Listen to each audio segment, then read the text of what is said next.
As an almost 45-year-old lifetime natural, I can be pretty proud of my accomplishments. I've been completely shredded for a show, I've squatted and deadlifted over 500 pounds, and while I don't walk around shredded out of my mind all the time, I can be happy with a physique I like that I can maintain fairly easily. And while I've been lifting consistently for 16 years now, I've been trying to create a nice physique since I was a skinny teenager almost 30 years ago. So today I want to talk about the 8 biggest mistakes I made along the way that I wish I knew better earlier so you don't have to make the same ones.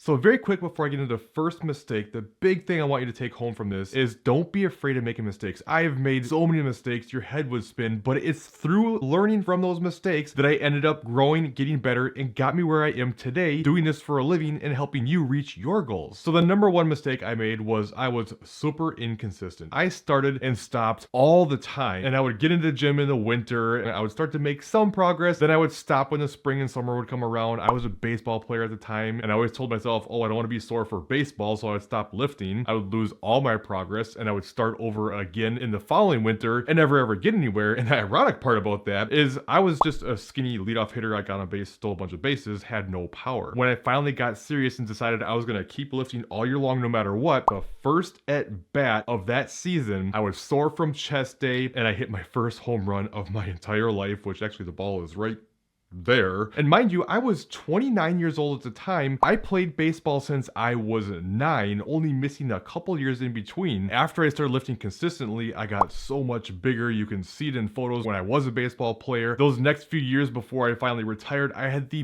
best years of my career by far. And the crazy thing about it, when I look back, my lifting programming was terrible, which I'll talk more about that in number 5. But the consistency of showing up routinely far trumped any perfect plan, and you can do a lot of things incredibly wrong and get great results if you just keep showing up. Second biggest mistake I made, and this was especially when I was really young, like as a teenager, was I was lifting hard, but I was eating like absolute crap, not eating any protein. I remember back in high school, I actually had a course I loved. It was called individual conditioning. We basically just lifted weights the whole time. But thinking back, they never taught us anything about nutrition. They didn't say protein builds muscle. I had no clue. Now, of course, I could have looked this stuff up on my own. It was the 90s, so there was no Google and stuff like that, so it was more difficult, but the information was there. But basically, I just ate like absolute crap and couldn't figure out why I wasn't building very much muscle for all my hard work. So while you hear you can't out-train a bad diet, that's not only true for weight loss, but it's true for building muscle as well. Now, number 3 is the complete polar opposite of that. So this happened when I got older and started getting serious again. I certainly paid attention to my diet, but now it was all about eating super clean, extreme elimination diets. The amount of different types of diets I tried back then would make your head spin. I actually did keto before keto was really even known as a thing. I mean, I'm talking like 2011, 2012. Now it's turned into this big thing, which if you love keto and it works for you, great. Anything that's sustainable is fine, but there's really nothing magic about it. And sorry to say, like 95% of people who are doing keto are basically just doing Atkins because they're eating way too much protein, but I digress. But I did things like that and carb backloading. I avoided all fruit because of sugar. Basically any food that I thought was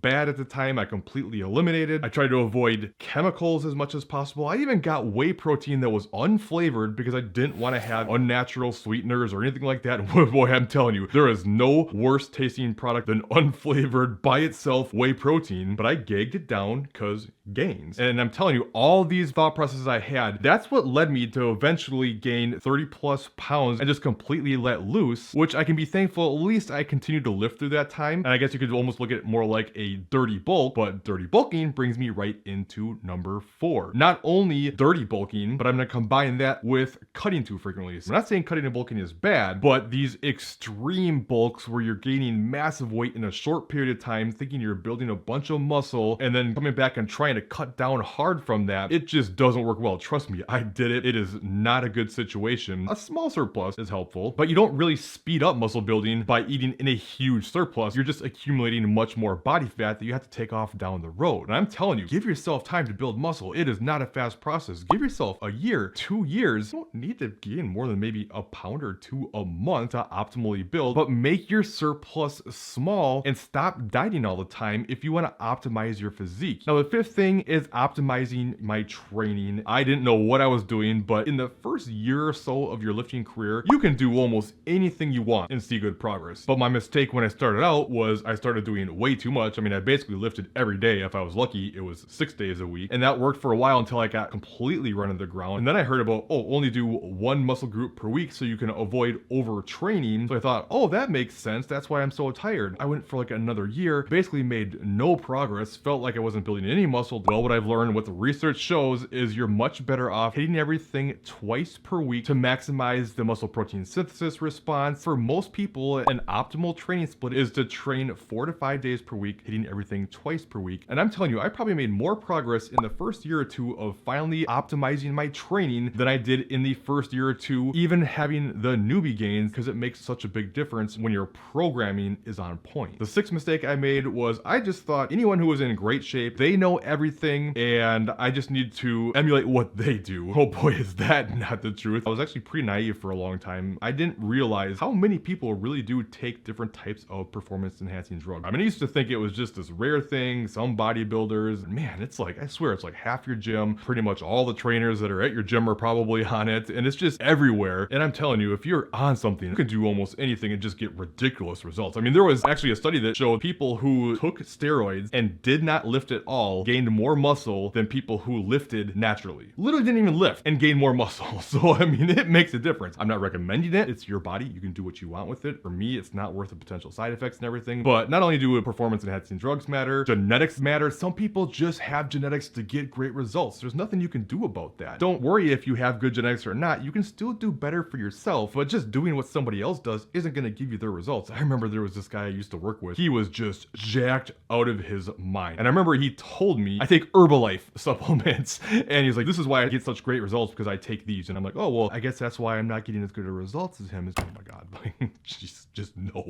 no. But that does bring me to my seventh point I want to talk about. I took every supplement you could ever possibly think of. Every time I read any kind of an article in a magazine or online saying to take zinc or vitamin D or a vitamin B complex, every single thing you could possibly think of, I was taking it because I always thought that was the missing ingredient, when it turns out there's very few supplements that actually do anything for you. Truthfully, if you want to take any of those supplements like vitamin D, some people can benefit greatly from it, but you basically have to do a blood test and see what your body's deficient in, because if you're deficient in almost any vitamin or mineral, you're probably going to benefit greatly from supplementing with it to get you back into the normal range. But if you're already normal, it's not going to have any benefit, and actually it could do harm if it brings you beyond what a normal range is supposed to be. So don't just blindly take supplements. And I am saying this as someone who is an ambassador for a supplement company, Core Nutritionals.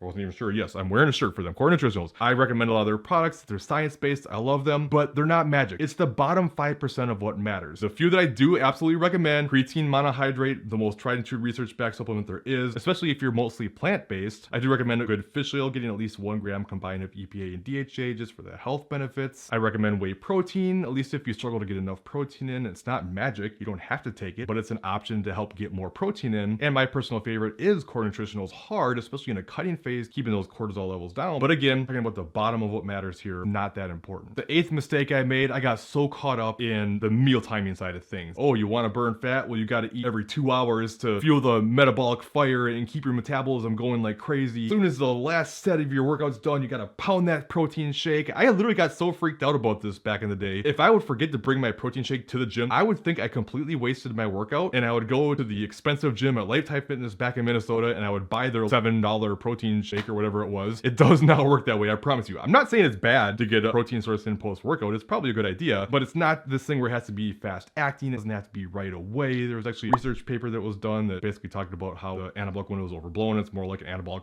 barn door. But for the most part, it just doesn't matter when you eat, especially when it comes to fat loss, fat gain. Whether you do 1 meal, 2 meals, 4 meals, 8 meals, 12 meals, it does not matter as long as your total nutrition for the day is the same. Now, you can make some small arguments that you can time your protein a little bit differently to try to maximize the anabolic response from each meal to build a bit more muscle. And if that's something that's important to you, well, then make sure you check out this top video next, and I'll show you how to start timing your protein in the most optimal way possible. But again, don't stress out about it. For the most part, it's your total intake for the day that matters.